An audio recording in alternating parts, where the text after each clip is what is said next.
but I want some of your prior coaching experiences because the people don't know. So you're coaching now. This is a prep school, St. Albans in Queens. But prior, have you coached anywhere else outside of New York?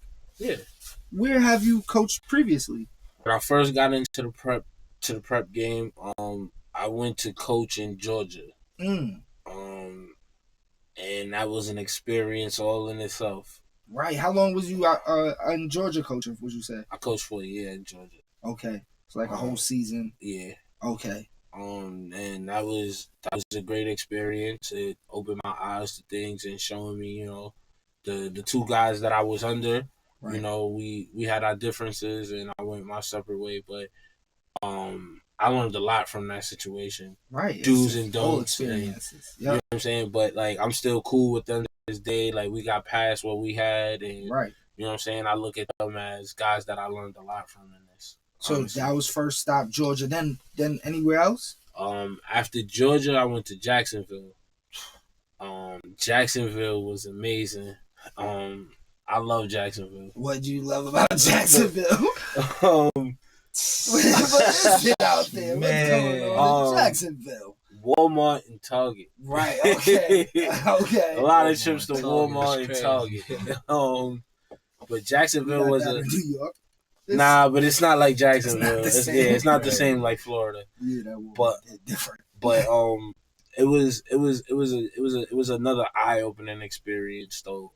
I got to see that some program is just strictly about money. So it was the first adversity I had seen.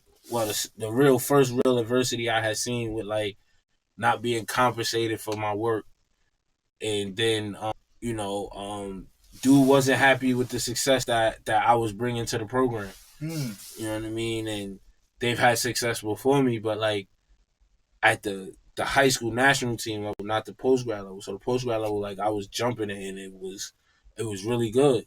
And bro just like, he wanted me to be a babysitter more than he wanted me to be a coach. You feel me? Like I started shaking and moving when I got to Florida. Right. You feel me? So like I already did the, you know what I'm saying, shaking and moving when I was in Georgia and doing the traveling and going around everywhere. Familiar with so I was right. I was already networking and stuff. So now when we get to that, now guys know my face. Coaches is coming, pulling up to the game. They asking D1 coaches is watching. They talking, and son wasn't comfortable with that. You know what I mean? You started to see the development, like we played his team in practice when they're in the fall league or whatever, and we beat them. And, like I started developing, like I have family in Jacksonville. My aunt is in Jacksonville, and me and her really close. So, she lived literally 25, 30 minutes away from where the school is at.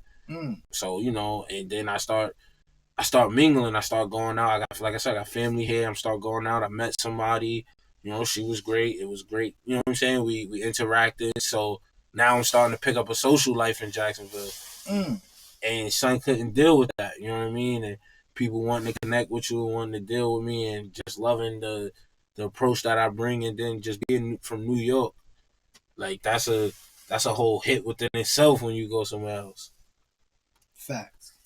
Then after that, so we got Georgia season, Jacksonville maybe a season there too. So it would have been 2 seasons in Jacksonville.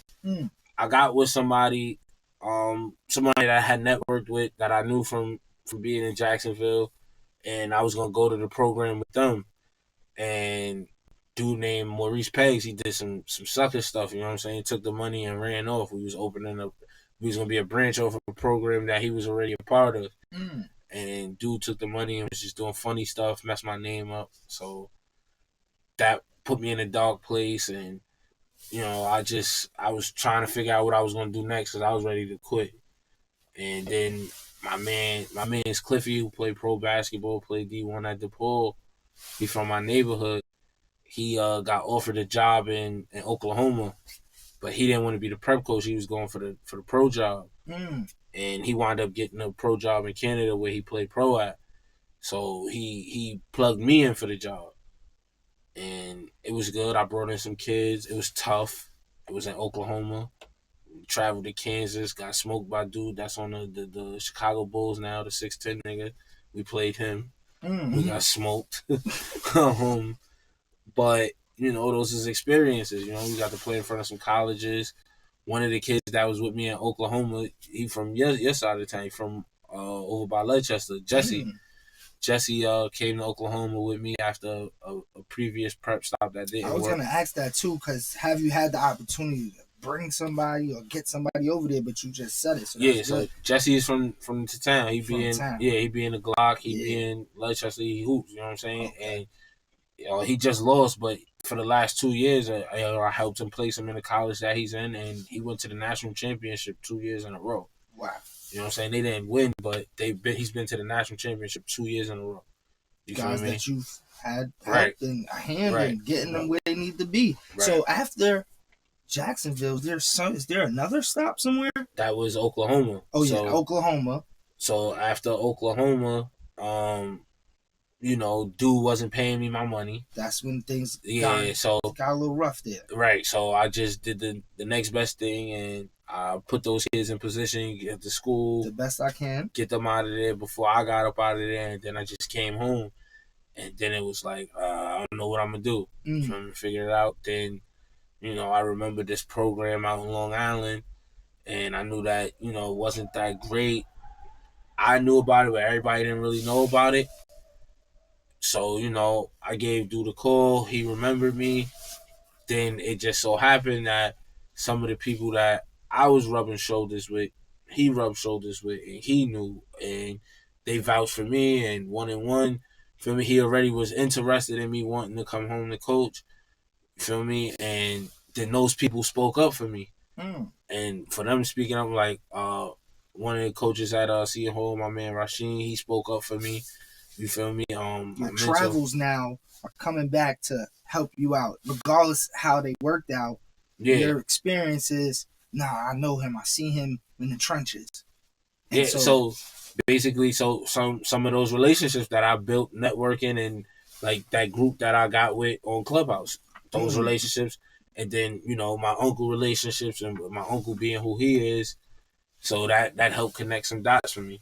You mentioned this Clubhouse thing twice. Is there a group on Clubhouse of basketball, like freaking connoisseurs or something? What's going on? Yeah, I mean, like when COVID had hit, like everybody was on Clubhouse. And, it was just so happened that we be in rooms where it was like, it just started like, we all in some basketball room. Then, I know such and such, such and such started the backdoor room. Like, we're gonna be in this room. And that's how I got my first prep job. Feel me? From being in a group in Clubhouse. And my man, one of the dudes I told you to work with, he basically told my man, Randy, like, yo, I need a coach. Like, I need somebody to come down here and help with the program. And he initially was moving the program to Jacksonville. That's why it was crazy. I felt like Jacksonville was just destined for me to try. You feel me? And then I went to Georgia and been on the road since. And then came back and went to Long Island.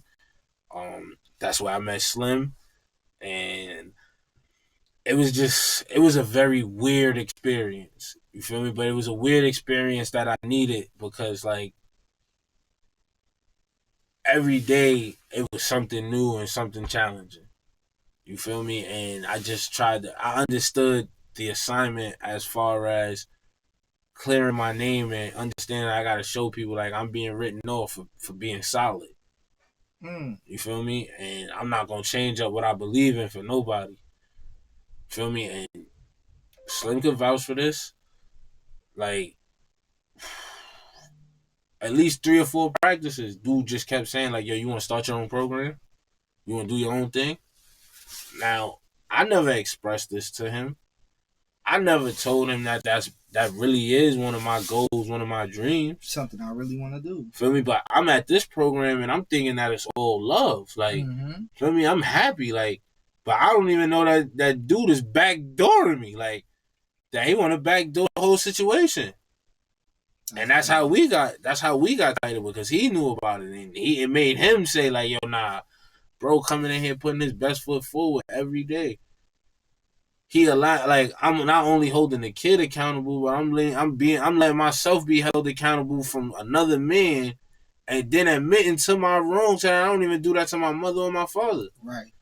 Feel me? But I love this shit so much, and I want to be so great to help to pay it forward to the people that's coming after me, that I'm willing to, you know what I'm saying? I'll vent to my man, I'll vent to whoever, I'll vent to them on a car ride home. But he always say, nah, bro, you just gotta look at the positive of it. You gotta look, you know what I'm saying? So you learn from that, you feel me? And I didn't want to just come out and be like, all right, nah, I'm writing it all. Like, I'm better than him at this level. Yeah, you might have coached in college. Yeah, you might have coached in pro. But I'm not, I have no aspirations in being a college coach, and I have no aspirations in being a pro coach. So we talking about right here to now, and where we are now, you're not better than me. So you could learn something from me. It's just as much as I could learn something from you, because I learned a lot from him in my time being there. But I also learned too that it was time for me to start my own shit. It was time for me to bring the pureness back. It was time for me to make everybody understand, like, all right, if you're not gonna work as hard as we working over here, just get out the way. Just get out the way. It sounds like after those experiences, you deserve this position. You deserve this opportunity. And I think we deserve this opportunity. I think we deserve everything that's coming to us, from the program to the players that's with our program. Like, everybody deserves what's coming, because we gonna outwork everything moving. Because we not trying to outwork everybody else in the country or everybody else in the city. We trying to outwork the man in the mirror. Right. So if I'm competing with myself every day, I don't gotta worry about what's going on, because the only person I gotta please is the person in the mirror. See, you on fire now. That clip right there, yeah, fire. Nah.